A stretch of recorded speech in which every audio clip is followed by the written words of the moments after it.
bla bla, sel darah merah jadi bla bla, aduh.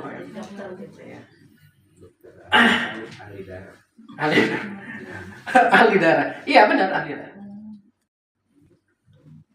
Oke, kemudian kelainan dan penyakit pada sistem transportasi darah. Anemia. Anemia itu kekurangan sel darah merah. Sel darah merah tadi yang bentuknya seperti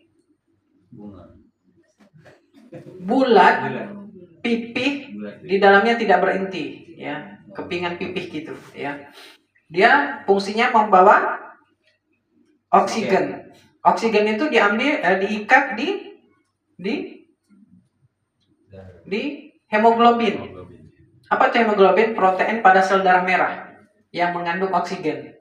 Nah itu makanya orang yang anemia itu pasti ukuran Hb-nya rendah. Hb normal tuh 12-16 mg per desiliter. Jadi kalau di bawah 12, misalnya 10, 9, 8, berarti dia rendah, darah rendah atau anemia. Ya, ciri-ciri orang anemia, karena dia tidak banyak oksigen, lemah, loyo, pucat, mudah pingsan, dan lain-lain. Ya. Tapi kalau ngelihat uang 100.000, normal dia Hb-nya langsung 16 langsung. Yang darah rendah tadi oksigen langsung berlimpah, ya, luar biasa. Anemia itu umumnya karena kekurangan banyak zat besi di tubuh. Karena itu konsumsi herba yang banyak mengandung zat besi. Sari kurma, extra food, spirulina, and green, konsumsi itu. Ya, maka jadi jangan sampai kita konsumsi multivitamin darah sintetik berterusan, ya, merek apapun itu. Artinya darah kita tuh nggak pernah normal. Jadi sebenarnya orang-orang yang menahun gitu ya, yang punya penyakit anemia menahun, ya udah cukup kasih tadi sari kurma, extra food, green, spirulina. Ya, itu saya pernah terapi ibu-ibu 7 hari aja normal Hb-nya. Dari sebelumnya 9, 10, 9, 10 itu bisa sampai 15, ya. 7 hari aja. Saya kasih extra food 5 sendok makan kali 3, green 3 kali 3, spirulina 3 kali 3, ya. Sari kurma 3 sendok makan kali 3. Itu 7 hari normal. Ya. Dan alhamdulillah sampai sekarang normal, ya. Yang biasanya pucat, pusing dan lain-lain. Dan untuk support supaya dia semakin kuat, tambahkan Dipsquat, karena di dalam Dipsquat itu ada oksigen.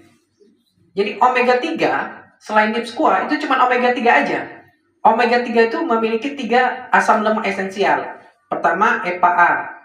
EPA itu yang memancarkan darah, eicosapentaenoic acid. Kemudian DHA, docosahexaenoic acid, itu untuk nutrisi otak. Kemudian LLA, linoleic acid. Dari 3 komponen ini, omega 3 yang ada oksigennya cuma Dipsquat. Omega 3 lain, skot, ikan salmon, ikan tenggiri biru, ya, dan yang lain itu cuma mengandung omega 3 aja, asam lemak aja, tidak ada oksigennya. Tapi kalau Dipsquat itu ada oksigennya. Jadi Dipsquat itu untuk darah rendah dia bagus karena ada oksigennya. Untuk darah tinggi dia juga bagus karena bisa mencairkan darah, ya, tinggi. Dan di dalam Dipsquat itu DHA-nya juga tinggi. Makanya anak-anak yang sering konsumsi Dipsquat itu cerdas. Pengalaman kita anak-anak yang bahkan dia di dalam satu kelas itu rankingnya nggak masuk 10 besar, satu semester aja 1 semester 6 bulan, ya. Ada yang 3 bulan tuh bisa masuk ke 5 besar. Bahkan ketika akhir-akhir dia sekolah, misalnya SMP, kelas 3 SMP, semester terakhir dia bisa ranking 1. Ya. Jadi jangan sia-siakan nutrisi pada Dipsquat itu. Dan ingat, jangan anak dipinterin minum Dipsquat, bapak dan ibunya nggak minum. Nanti kita dipinterin pula, repot kan? Kita juga minum. Dan lagian kita mengambil Dipsquat itu bukan hanya untuk kepintaran kita, untuk menjaga memori kita, otak kita, karena nutrisinya bagus, tapi juga untuk supaya darah kita sehat. Jadi kalau makan sesuatu yang berlemak, yang enak, walaupun dia berlemak, kita tetap aman gitu, ya. Oke. Kalau saya